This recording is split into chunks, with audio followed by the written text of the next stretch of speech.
Dice.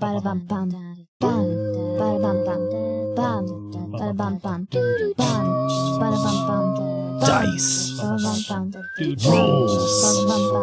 Dragons. Trolls. Adventurous. Welcome back to Adventurous. My name is Carl. I'm going to be here bringing you Please no. into this pretty exciting adventure, man. Carl, no. The daughter said to me just before we started recording that she believes that Carl is evil Or up from to last something. week, or up to something. I think Carl's just trying to pay the bills so he can shred the next wave.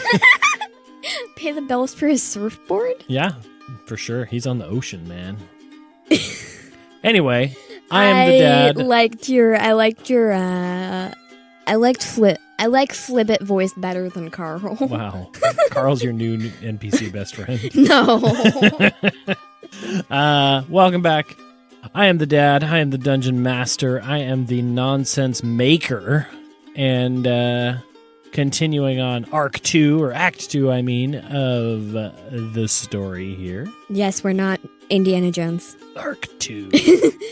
And I am the daughter. I'm the player and nonsense receiver. All right. I would argue equally, if not more of a maker of nonsense. Yes, that's me.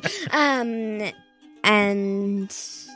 yeah, I'm the player for this campaign of Act 2 of campaigniness. There you go. Yes, this is what we're calling it, definitely. And are you ready to jump back in? Real quick, just wanted to shout out +1 to Gaming for continually giving us a place to host. And also, if you guys like the podcasts, reviews, likes, etc., follows, I don't know what it's called. You know what I'm talking about. We want to get more people watching this. So tell your friends, share the podcast, use #DadVenturousPodcast, etc., etc. Are you ready for the nonsense making? Yes. All right. Serious voice. When last we left off, you flew your way into the ocean town of Briarport. You came with a lady named Beryl, who's a friend of Maude's, a little bit of an ex-pirate, a little bit of an alchemist, a little bit of a half-orc. And a little bit of a half-orc? Yep, and she brought you to her home, this university on this hill above Briarport. She hadn't been there herself in a couple weeks, but she was returning now because Maude sent her a cryptic message too. The Bloodhounds were doing something, and it was a trap. Dun, dun, dun. And unfortunately, Maude is still nowhere to be seen. As you got into town, you rested, you got Flibbit woken up, and then you guys started to explore the town the next morning. Don't forget the flapjacks. Yep. Everyone had, I don't know why it matters, but everyone had a delicious helping of flapjacks at Beryl's house. She cooks all right, but the house is uncomfortable, so you were going to look at maybe staying at the inn for the night. You made your way out into town, and you saw, when viewing the town, a ship, a Bloodhound ship in the docks. And you decided to venture down the docks to check it out. What happened? I went down and played spy, and spied on the Bloodhounds loading crates onto the ship. And then I infiltrated the ship, You did. as cats do. Relatively successfully. Relatively successfully, yeah. I just barely managed to avoid being discovered by Skrick the Goblin Pirate Captain. Mm-hmm. And then retrieved a list of hoards and caches for different rummagers and pastoral tech. Specifically, it seemed like people that had large caches of the tech, and you recognize some names on there too. I saw Maude and Beryl and Theodora. Mm-hmm. Dun, dun, dun. And you saw a name on there. As you started to leave the ship, you managed to get out safely. Flibbit joined you. You guys started heading back into town, and you went near a shop. You went towards Greta's Gear Mm-hmm. And it was not in good shape, was it? It was burned down. It was burned down, and you cross-referenced the list, and you saw that her name was on it and crossed out.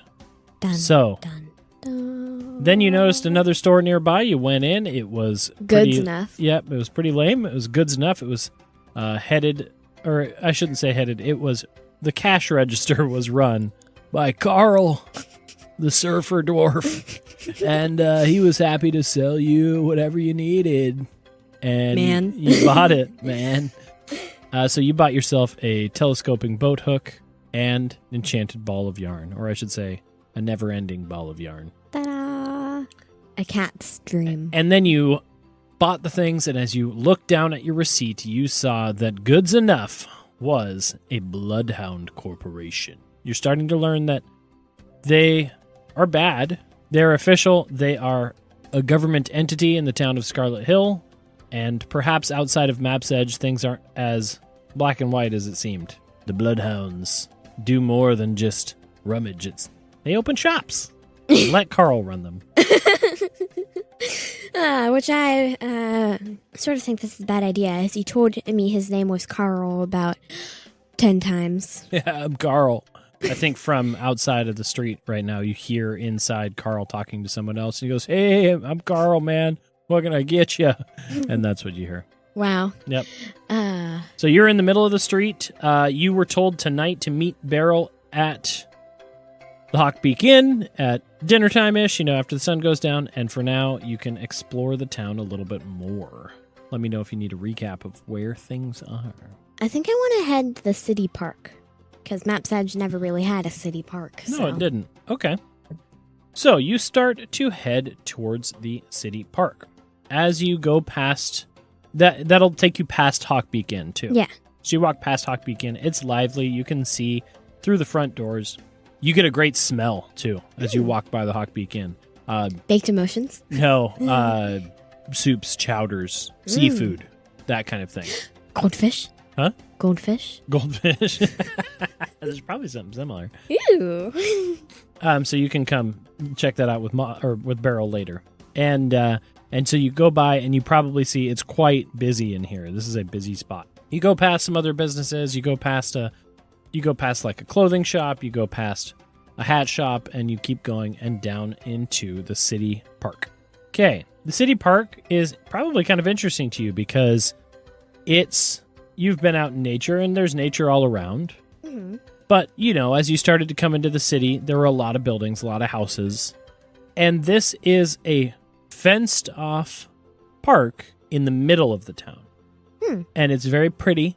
A lot of the vegetation seems maybe it's tended to. There's some bush shapes, things like that. And there's pathways through. There's little streams and creeks and things running through the city, and they just kind of worked it to their advantage here. And in the middle, there's a big fountain. Almost seems a little bit, as you start looking at it and walking into the park, that this park is giving you past world vibes. Oh. And so you approach the entrance, you head in, and off to your right as you head in are a bunch of kids playing on these crazy structures. These big A-frames with chains going down and seats in them. You have this other big, tall step thing that goes up, and then the kids are like sliding down it weirdly. There's a climbing structure. So, listeners, you may notice this as a general modern playground. General Modern Playground is the name of a military officer in my campaign. What? No, I'm just kidding. His name is Modern Playground. His father's name was Vintage Playground. No, I'm just kidding. Oh, there's also a merry-go-round. Sorry, there's also a platform that spins in a circle with poles on it. Reminded of the spin to win yes, thing. Yeah, that's true. I think she goes over and are there any kids on it? I don't think there's anyone on the merry-go-round. They're on everything else, because that's true of every playground I've ever been to. Yeah. There's only ever one kid on the merry-go-round. Yeah, it's weird. I think because you actually kind of need a lot of people to get it to work right. Yeah. Anyway. I think she stares at it a little bit and says, Is this modeled after that ride that I went on, or was it the other way around? Flibbit's like, I don't know. I mean, it does look like it spins, and we did go spinning on that ride. Would you like to go again? How about I push you? Sure. Okay, so you hop on, and Flibbit, using the powers of levitation, is able to start spinning the merry-go-round. Somehow. And I think what happens, too, is you start getting it spinning, and Flibbit, he's not running. He's just floating, and he's probably able to get it going at a good speed. I think all the kids notice, and they rush over. Loud screams of excitement, laughter, and they all start jumping on the merry-go-round as it's spinning. And so there are a bunch of kids, a little bit younger than you for the most part, also laughing and riding and clapping at Flibbit. And Flibbit's like, that's great, and he's having a good time. He loves being a celebrity. So, yeah, you read it. There's a bunch of kids around you. They're talking about stuff. Stuff. Yeah.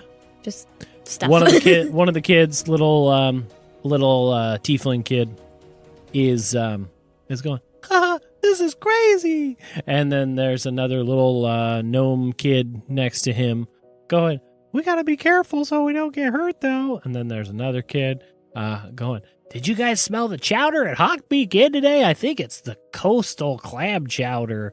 And then there's just stuff like that. And then one little girl comes over to you, I think. She's probably about half your age. I'm going to say she's 6. She's an Aarakocra. Oh. She's a bird person. And she tugs on your little waist. She says, excuse me. Yes? Hi. I'm Tally. And she's just staring up at you with big, wide bird eyes, and her little feathered hand is tugging on your... Hi. I'm Kia. What is it? I just think you look cool. Thanks. And she tugs on it, and she says, Are you from around here? No. Okay, are you staying at my mom's inn then? Later tonight, yeah. Your mom runs the inn? Yeah, she's cool. She gives me snacks. And she pulls out a snack pack of like jerky and cheese. Why'd you say that I don't know. Cheese. What type of cheese? Blue cheese. But not blue cheese. Literal blue cheese. Oh. Wow. Made from the blue cows of Briarport. Canon. How are we going into this? I don't know.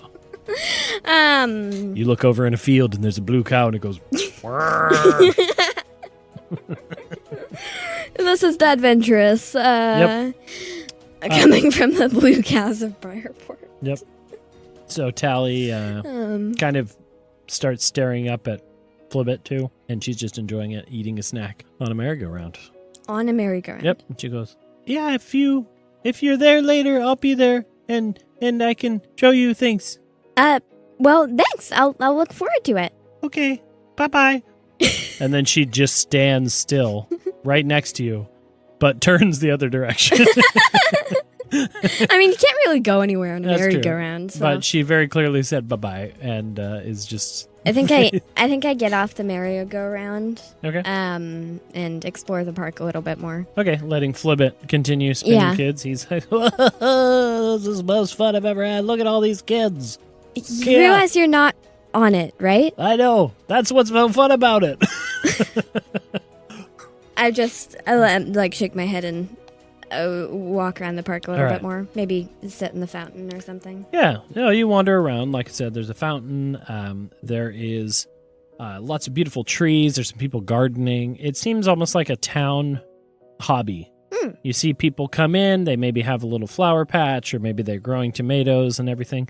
Everyone's kind of using this garden area a little bit. You follow the path down a little further, and you find yourself to this large pond/fountain, right? Mm-hmm. And you've probably, I don't know, I feel like maybe it's up to you if you would have seen any sort of water feature before that runs on its own. Like you've seen waterfalls. Yeah. But basically what you see is a pond. And the water, it's a little bit got that like stagnant sliminess to it. And but there is a fountain in the middle of it. And it's a big seabird, like a seagull, with its arms outstretched and its beak pointing up to the sky in a point, and then water is spewing from the beak back down into the pond. Is there any like adults around? I mean, not close by, but there's lots of people in the park. There's someone like gardening nearby. I think I'd go over to them and say, how does that work? And I point to the fountain. We'll say it's an old man, human, and he just goes, "What? Who? What? Who are you? How does what work?"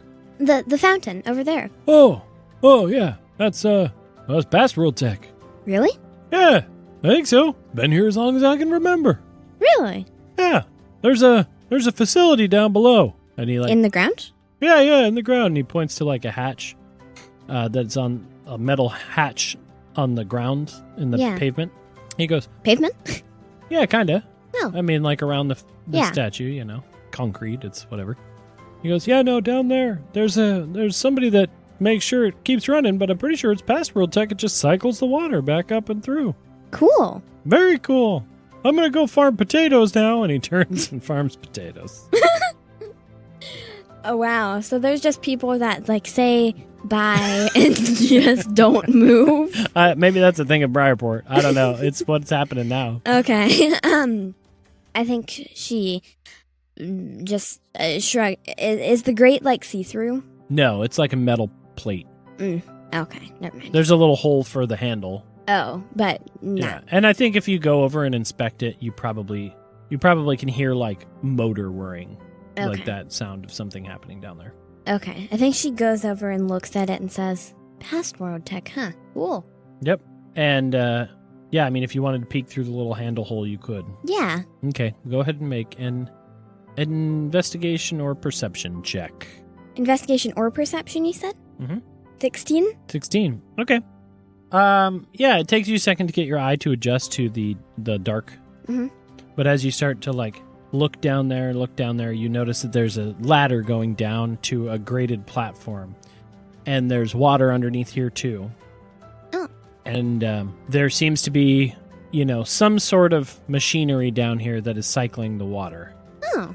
I think how it works to you would be you're not sure, because normally, the pink unicorn was the first time you'd experienced electricity in that regard. Yeah. There's plenty of people that have created fantastical and amazing things, as Beryl, for example, had an airship. Yeah. With past world tech. So, and somehow either somebody fashioned it this way or it's from past world times. You don't know. But there is a ladder going down to a thing. And you can also see that it's not locked. It's just an open hatch. I think being satisfied with what she saw and staring at the fountain again, she's like, "Cool." And I think her main goal right now is to pass the time and explore the park. And okay. So you go around and you start checking out the farthest ends of the park. The farthest end of the park, there is kind of one row of houses, and then it kind of breaks out and goes out back into wilderness a little bit. So the edges of town is on this far side of the town. Most of the town is around the three sides of it. Okay.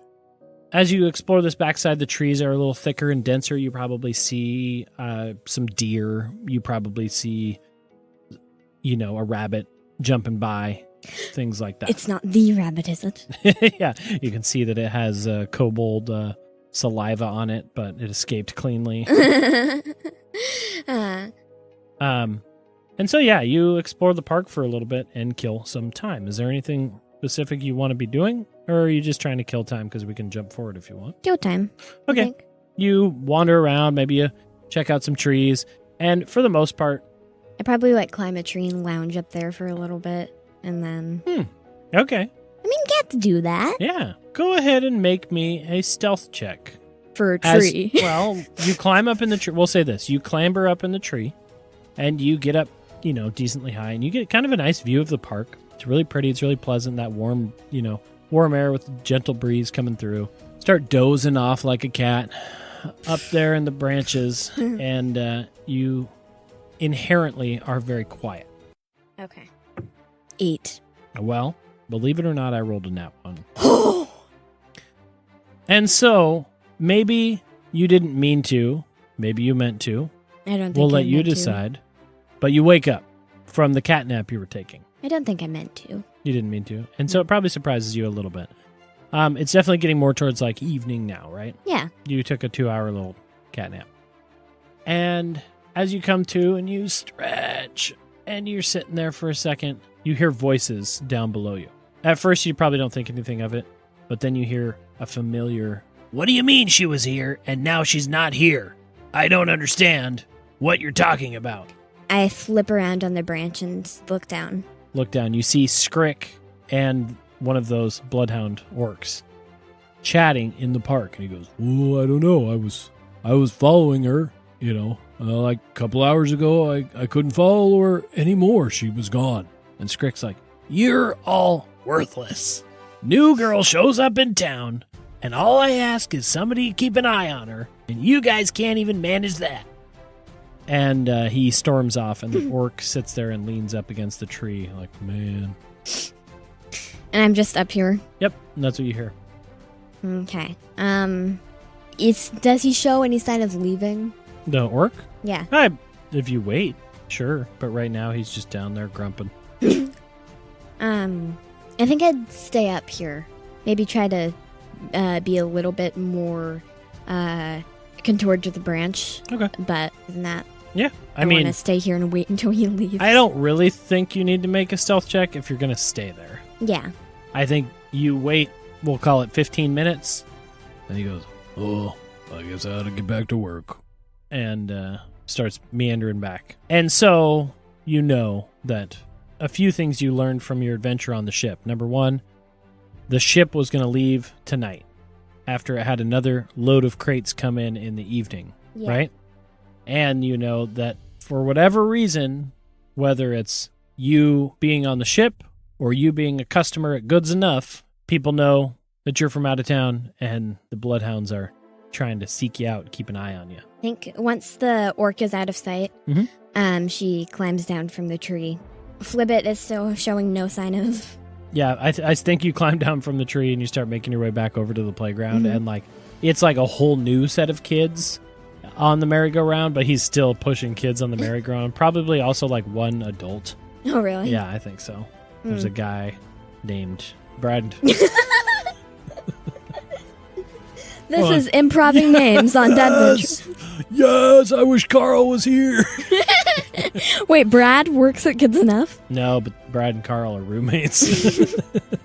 They surf together. What do you mean? They go to college?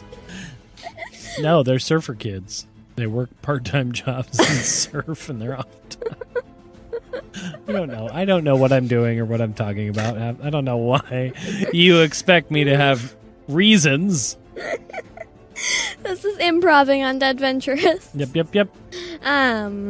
Just for the fun of it, I think I go up behind Flibbit and whisper in his ear. So what are we doing here, Flibbit? And he leaps. Well, he doesn't leap. He flinches hardcore. He goes, oh, I see what you did there. Thank you. And we'll say the merry-go-round slows down, and most of the kids say, "Thanks, Flibbit," and they all run off and go away, and Brad goes, "Yeah, man," and he gives Flibbit a fist bump. Tentacle bump? Yep. I say, so you seem to be quite the celebrity here in Briarport now. Well, I don't know if you do that, but people really like me when I push them on things. Apparently. Well, that's great. It's been so fun. I mean, that's all he's gonna say. I pull him off to a side, maybe behind a tree or something. Okay, yeah, it's easy enough. And I say, Flibbit. Yes, Kia? So I remember how we snuck onto that Bloodhound ship. Yes, that just happened a few hours ago. I know that. So it appears that one of those orcs that seemed to be that goblin's lackeys followed me. And he said that they lost me I lost them. But I think we need to be careful around here because we're being semi-watched. Oh, who would have thunk it?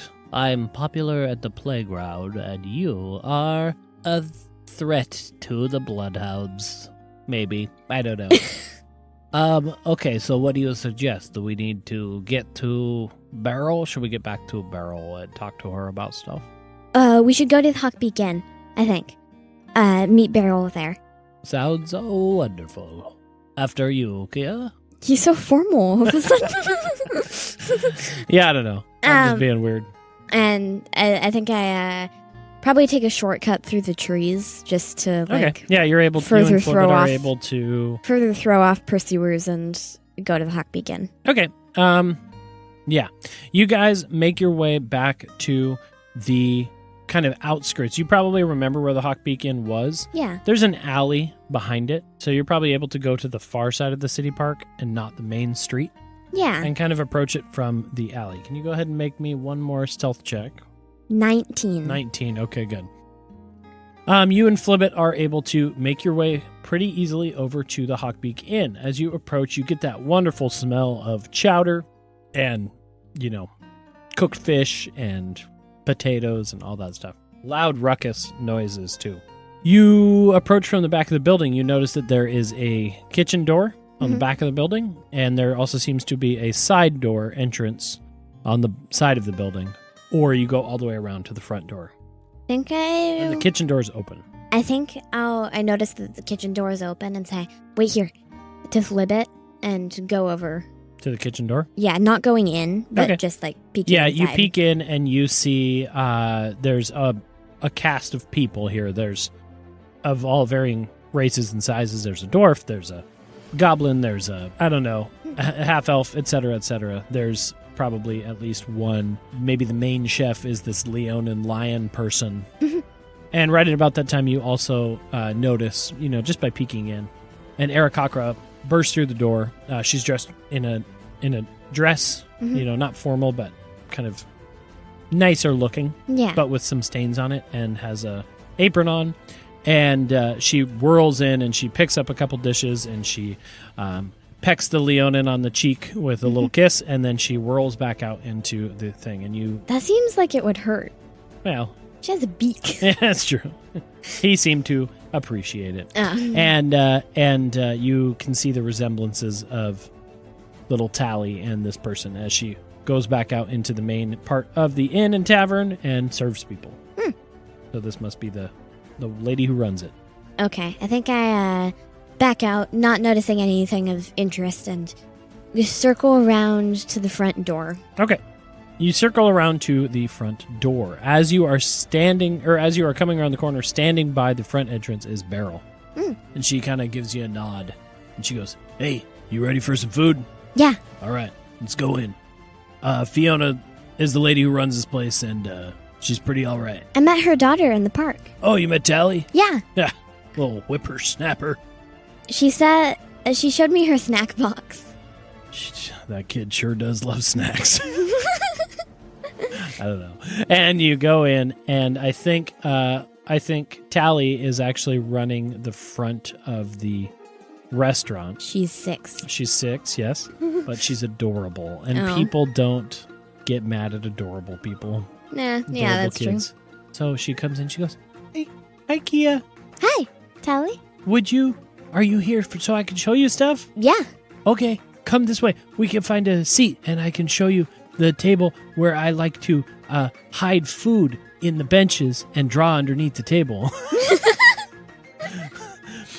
And she leads you guys over to this obscure corner table that is just covered in artwork, and she has at least 3 snack bags hidden for quick access in there. Oh wow. And she goes, "Do you want my mom to cook you, or to have them cook you anything?" Yeah. Food sounds good. Beryl's like, "Yeah. Oh, you first." Do you have any goldfish? Are you asking Beryl? Oh no, you're asking. we have the goldfish. I think so, anyway. You want fish? Yeah. Okay. And she pulls out a little notepad and she writes fish just like across an entire page with a 1 next to it. And Beryl goes, hey, Tally. And Tally's like, hey, Beryl. The usual? Beryl goes, yep, you know it. And Tally wanders off. Did I get the chance to see what she wrote down? She wrote down usual. Usual? Yep. Spelled U-S-U-L-E. Wow. Yep. And for a moment... I mean, she's 6 and a bird. Yep. Like... So for a moment, you guys are... You got your food order in, and Beryl leans down close. She goes, okay, I can tell you mine first if you want to go, or you can go first. You go first. Okay. I did some research around town. Maude did come here first. So she passed by Retail Ruins Okay. to come stay here and ventured out the next day. And it sounds like she stayed here in the inn. And I figured out which room she's in. So I don't know if it's anything, but I figured we could go up there and we could figure it out from there. Which room? She's staying in room number 7. Okay. So I figured that out. I also figured out that I don't know if you walk down Main Street at all, but I did. like 2 days ago, maybe 3 days ago, there was a fire. Greta's gear. I saw it. You heard about it? Yeah. Well, the theory is, and she looks around a little bit, her tusks glinting in the firelight, and she goes, "What the cause of it?" I thought so. And I pull out the list that I got. Okay, and you show her? Yeah. Okay, so she shows the list, and she starts looking at it and looking at it, and she's like, "I'm on this list." Yeah, and so is Maude. And Theodora. And Theodora, but we're not crossed out. No, which means they haven't gotten to you yet. Which means she's not captured by the Bloodhounds? Or they haven't found her cache yet. Oh, maybe. But if they found her, it would still make sense for them not to cross her out because... Yeah, you might be right. Oh, well, I hope they don't cross her out. That could be bad. Yeah. Well, I know some of these names. And she starts looking through it. She's like, wait. And she looks and looks. Greta's gear is on there and it's burned down. I see that. And then she zones in on a name about midway up the list that you didn't notice before. And she's like, wait. And it was because like the line crossed through it kind of obscured it a little bit. And she kind of holds it up to the candlelight. Harwick Thistle on there. And it says Emberhaven and it's crossed out. Oh. And Harwick was their old friend / rummager buddy. Harwick's on there? Yeah. That's not great. Have you gotten anything? I haven't talked to him in 2 years. We don't see each other that much anymore. It's just, I don't run so you don't ruins know as much. What happened? Huh? So you have no idea what his status is? I don't. No, I haven't talked to him. But now I need to. And so she looks at that and she's like, well, okay. I'll give this back to you. And she hands it back to you. I told her everything that happened. Yeah. You tell her about the happened ship on and the boat. everything. And she goes, oh, yeah. That little guy Scrick, he's kind of a pain. He runs a lot of the stuff out of Briarport. One of his lackeys followed me. They followed you? Yeah, but I lost them in the park. And she starts looking around a little bit more.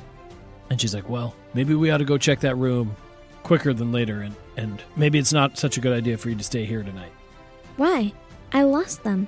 They stopped following me. Okay, I mean, if you're confident. But we should at least maybe get out of the main room. Yeah. Okay, so we'll say pretty soon, though, Fiona comes over. Oh. And she goes, hi, sweeties. Hi. I got your food. And she puts down these foods in front of you. You have this beautiful, like, koi fish, goldfish. A koi fish? You know those big red and black, like, so still like a pond fish. Yeah.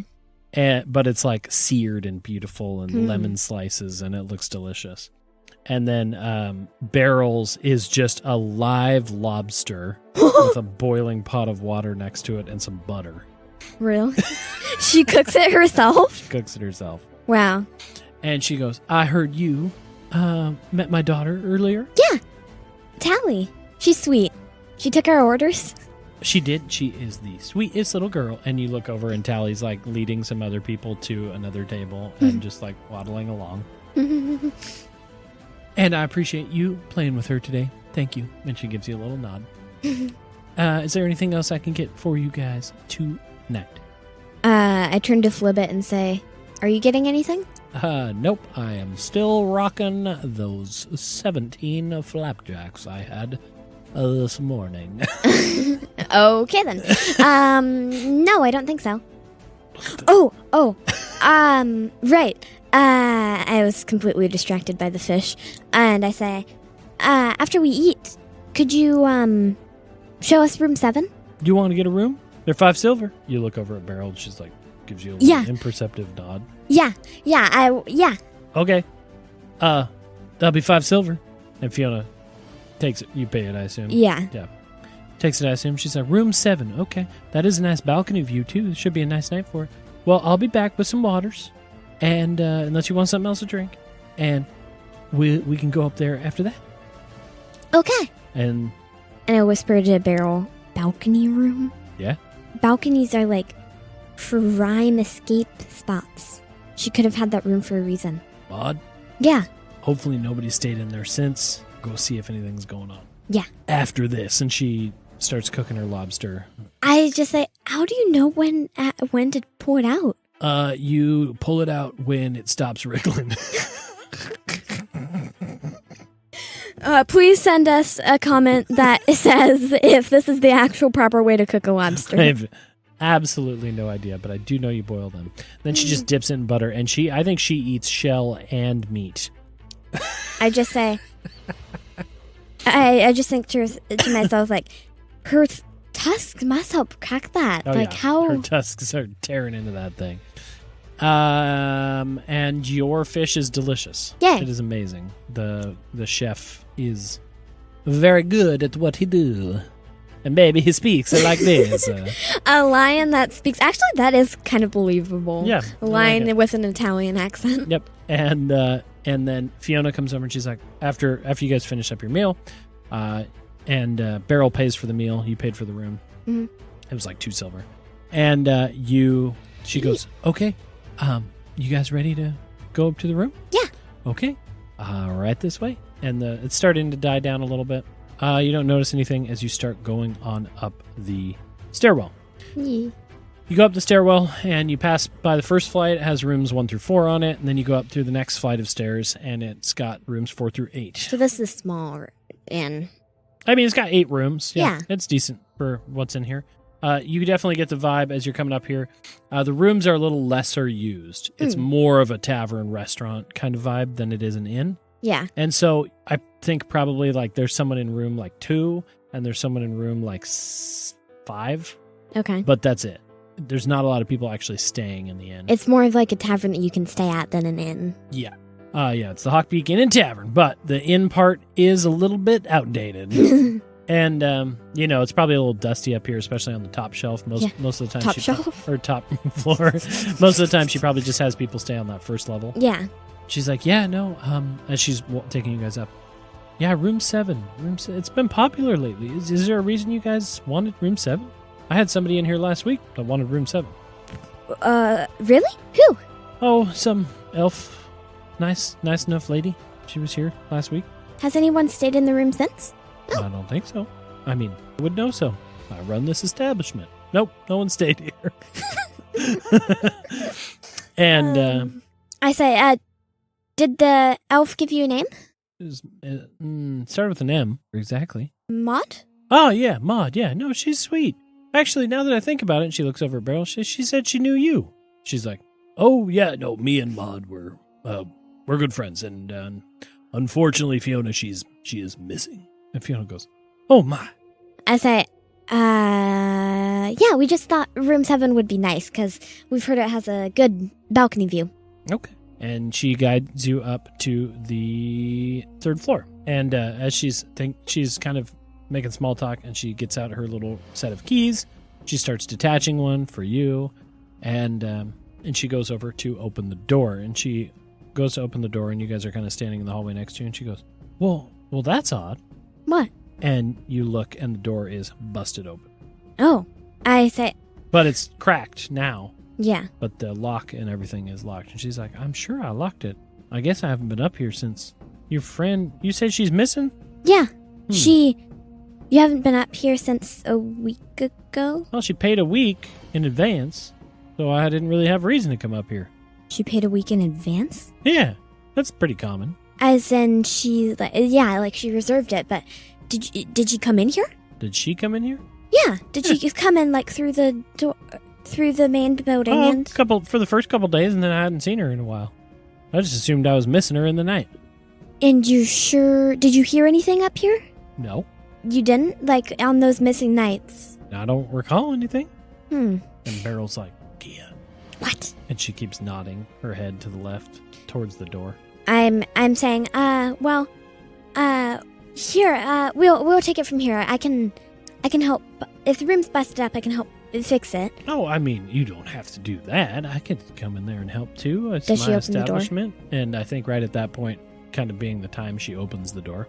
I rush in and immediately survey the room. Okay. You rush in and you do a roll, all cool, and you survey the room. And very quickly, it's easy enough to see that something's wrong with this room because there's someone in here wearing a very familiar brown leather, red tabard. Yep. And this half-orc guy that you saw as his lackey, as Scrick's lackey, is standing here, and he turns around and he goes, "Oh, you shouldn't be in here." I say to Beryl, I say to Fiona, might be a good idea to go check on that chowder. She goes, "Yep," and leaves and closes the door behind her, and I need you to roll initiative. This half-orc tall guy standing there, and he pulls out a big club, and he goes, "You guys, 23. You guys must be friends of Maude. You could say that. Well, then you might have exactly what I need." Beats his club against his fist. I was apparently ready from doing a cool roll and pulling my swords because I got a 23. Dang.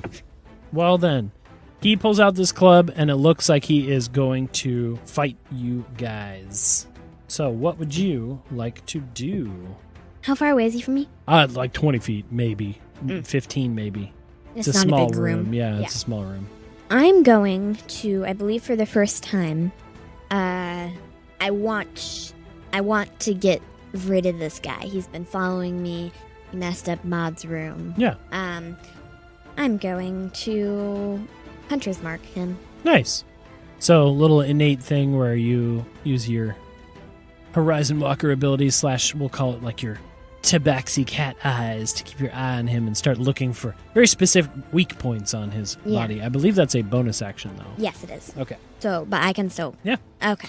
I'm going to run up and slash at him. And Hunter's Mark adds to that, right? Yes. If I hit him with a weapon attack, I can add an extra d6. Nice. Okay. I'm going to go slashy. Does a 12 hit? A 12, fortunately, does not hit. Okay. He is wearing a leather armor thing, and so that one, unfortunately, deflects off of the armor. Do you want to do any other movement, or that would provoke an opportunity attack and you don't want to? Yeah. Okay. He's going to look down at you, and he's going to go, "That was a bad call." And he's going to raise his club and go to strike you. Does a 13 hit? No. Okay. He is going to use a second attack, a little bonus attack to try to punch you. Punch me. He rolled a nat 20. Ooh, that definitely hits. However, it's 4 damage because it's just a punch. Oh, okay. So he missed with his club. He went to swing. You ducked out of the way, and he goes to punch you in the arm, and it stings quite a bit. I'll probably have a bruise. Beryl but... goes, "Kia, What? we're doing this?" I mean, yeah. All right. And she comes in, and she pulls out from her waistband a cutlass. And she puts a flintlock pistol in her other hand, Is it but she taped? flips it around and is going to use it as like a blunt object. Is what taped. It wasn't taped to her belt. Yeah, you didn't know it was there. Oh. It was hiding underneath her coat. She got a hit, actually. Oh. Okay, so she runs up and she seems to slash at this guy. He parries it a little bit, but he still takes a slash. And he doesn't look that hurt. So I'm going to, again, try to believe I can double hit him.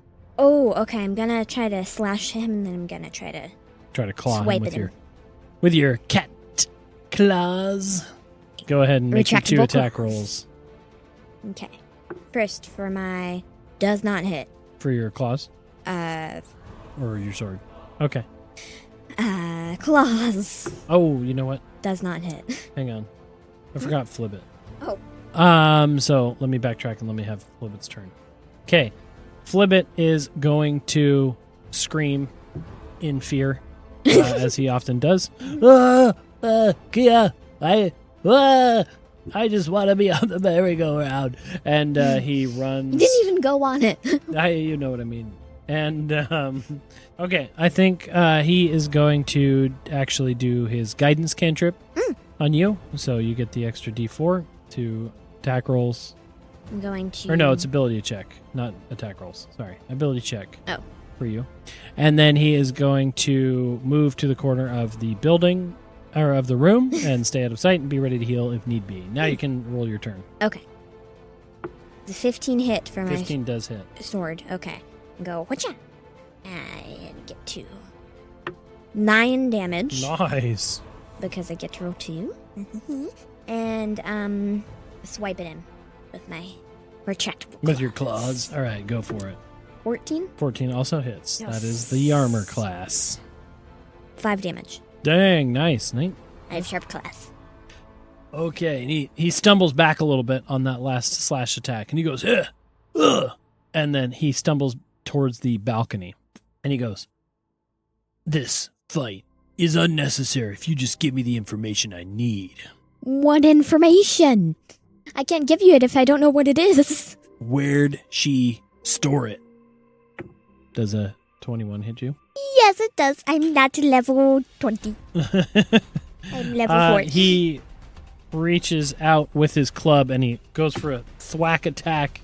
You are going to take 3 more damage. He did even less than his punch. He did, but he's going to come around and hit you with a punch again. Was a 14 hit? No. Okay. So he misses with his punch. Oh, wait, no, sorry. That was a 3 plus 3. So 6 damage. Oh. So add 3, because I forgot to do the weapon plus. Nice. But he missed the punch. He missed the punch this time.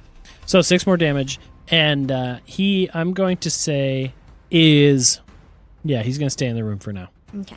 Beryl's going to go. Can you roll for Flibbit? Flibbit? Flibbit's going to do a stench spray. What is... Oh, to hit? Yeah.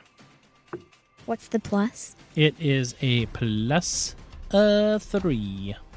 21. Nice. Flibbit can roll the stench damage, which is 1d8. Ooh. That's a very powerful stench. Yeah. It's me reflavoring Sacred Flame. 4 plus... No anything? plus. Nope. No, 4. 4 damage. Okay, Beryl unfortunately missed him, and we're back around to your turn. Can I shove him? Off the balcony. Yeah. Um, How far away is it from the ground? Because I don't want to, kill him. it's 20 feet. That's probably That might be a little far. Okay, never mind. Yeah. Maybe if it was 10 feet, I'd feel better about it. Yeah. If you just wanted to keep him incapacitated or something. No, you could, but I don't want to kill him. I want to Okay. interrogate him. Okay. You can just make that choice with D&D, how you want to do it. I don't think I think I see that and think about it, but then consider the pros of keeping him alive and interrogating him, and so I Yeah. think she's probably not push him off. That's very moral of you. I feel very virtuous right now. As you go, I assume, to attack him again. Yep. With a sword. Yep. Yeah, go ahead. 18. Yep. Don't forget your D6, by the way. I don't know if you did last time. Oh, I did. Okay. I rolled 2 d6s. 10 damage. Oh, boy. He stumbles down from the slash down to one knee, and he drops his club on the ground. He goes, whoa, wait. It's fine. You're stronger than I thought. We don't need to keep going. Don't underestimate a 12-year-old cat. 12-year-old rummager. And he holds his hands up like this, and he's like, wait. Okay. I'm sorry. I'll stop fighting you. I kick his club out of the way. All right, you kick the club out of the way, and he goes like this. And Beryl comes over, and she's like, disgrace to the half-orc clans. And he's like, there's no clans anymore. The only clan I'm a part of is the Bloodhounds. And she takes his club and throws it out the window. He's like, oh, my favorite club. Did he surf with it? No. He probably thwacked a few people with it, though. Like me. Yep. I say to him, explain what it is. What? Oh, the thing we're looking for that she had? Yeah. I don't know, some sort of powerful artifact. Supposedly, people are finding these, like, powerful magic or past world tech, and boss thought Maude maybe was gonna go get one or had one, and he wanted us to come take it from her. Do you know where she went? No, we showed up here hoping to catch her, and the door was busted. She was gone. You didn't bust the door? No, I just got here before you did. Question you guys. Well, that's going. I say, He's like, you're not that subtle, you know.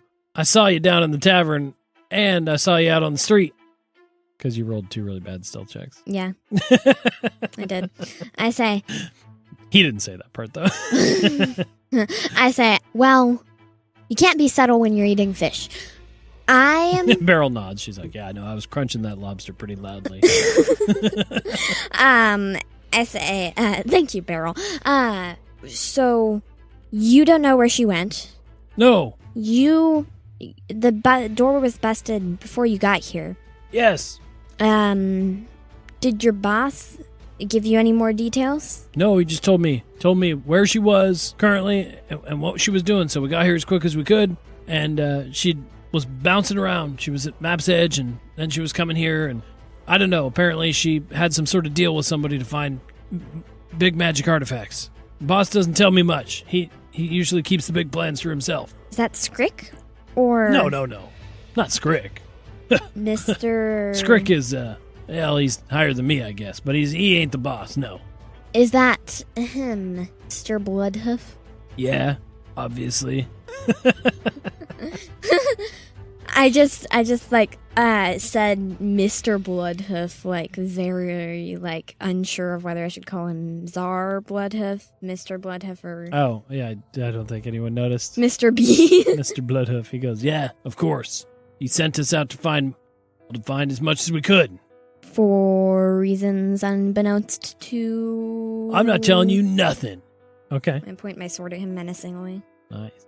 Else with your powers or anything like that? I don't know of any... Oh, I get to add a d4. Oh, yeah? Yeah, ability check. So I think Flibbit comes over and he's like, you're going to talk to exactly what she wants. And, 15. 15? Okay. He goes, okay, I'm sorry. Look, we've been picking up past world tech. Boss came up with this idea, like, last year, and, I don't know, he wants all this stuff. He keeps collecting. He's got the biggest hoard of anyone. But anything he doesn't want, we've been opening shops all around. Yes, elsewhere. I met Carl. And we're like quartering the market basically on past world tech. So you're stealing and then selling them. Yeah, I mean, it sounds bad when you say it that way. And Beryl's like, yeah, no, that's pretty bad. And he's like, well, yeah, okay, fine. I don't know what you want me to say about it. I'm going to take my never-ending ball of yarn. Okay. And I am going to, it can only be cut or separated by its owner, right? Mm-hmm. So, I'm going to, wrap some, like, lots of yarn around him, like, try to tie him up. Okay. Since it's never ending, right? Yeah, you can keep going forever. Yeah. Make a sleight of hand check. See how good your knot is. It's bowling. Sleight of hand? Or survival. Do I still get the 3? Or do I still get the D4? No, it's a one-time thing. But he could just cast it on you again, so sure. You're Okay. not in combat. He throws guidance up on you again. It's a Okay. cantrip. You decide between sleight of hand or survival. 17. 17. He is so bound up tight. He's like, ugh, this yarn is really strong. That's what it is. It's good enough. He says, I see what you did there and I didn't appreciate it. Thank you. Well, what are you going to do with me? Well, let's see. I know Fiona has, there's a kitchen. There's also a balcony over there. And, there's also the ocean. Or... Oh, are you trying to be threatening? Yeah. He's like, no. I can give you more information. I don't know. I don't know what else. I could stop. Maybe I'll stop working with the Bloodhounds. Okay, fine. I have a, sort of, Let's say this. You're going to deliver a message for me to Scrick. Ooh, I like where this is going. And, Beryl's nodding like, heck yeah, this kid's cool. I'm 12. And I say, and you're gonna say, now this is anonymous. Okay. I never did tell this guy my name, right? No, he has Okay. no idea. And I say, tell Scrick to tell Czar Bloodhoof that you better leave my friends alone. Nice. He's like, okay. And if you'll allow him, he'll run out the door, upper half of the body tied up. I tie his hands together. Yeah, his whole upper torso cannot be moved, but he could still walk. Yeah. And he runs. I send him down to the send him docks. down the stair. And he runs out the door. Fiona and Tally come rushing upstairs. Tally's like, why was that man in the yarn ball? I say, don't worry, Tally. He was just playing around. Okay. And Fiona pats Tally on the head and shoos her downstairs, and she's like, are you all right? Yeah. Okay. Is this going to be a problem? And she kind of gestures to the room and the guy and all that. The guy is out the door. Well, I know, but like, I don't want him coming back and like messing with my shop or my tavern or anything. I think you're safe. Okay. Well, I told him not to mess with my friends. Or friends of my friends. all right. Well, shoot. The room's yours if you want it. Sure. Okay. And I think with that, Beryl and you chat about what this all means. I want to search the room Okay. for anything of Maude's. So Fiona leaves and you guys start searching the room. Go ahead and roll me an investigation check. And you can do it with advantage because Beryl and Flibbit are also kind of helping you out. 20. Non-natural. A 20 non-natural. You start going through the room and you don't really see anything. It's just a rentable room, right? You start looking at stuff. You go through. There's a little desk, there's a little bed, a chest of drawers, and the closet. And you start kind of going through everything, and you've went through it all. You don't see anything, and then you kind of think about it, and you go back to the chest of drawers because the chest, kind of like what you saw in her cache, had a little compartment, right? And Beryl kept that little thing in there. You open it back up because you're like, wait, the floor of that chest didn't quite seem to be the right height. And you can see that however Maude did it, she has inserted some sort of little, secret compartment into this chest. You open it up, and inside you see a map.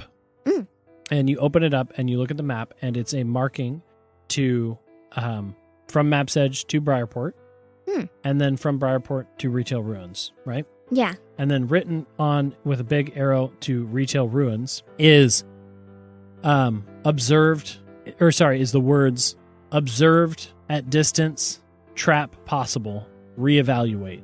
And then that's what you find. And is there anything on the back? Nope.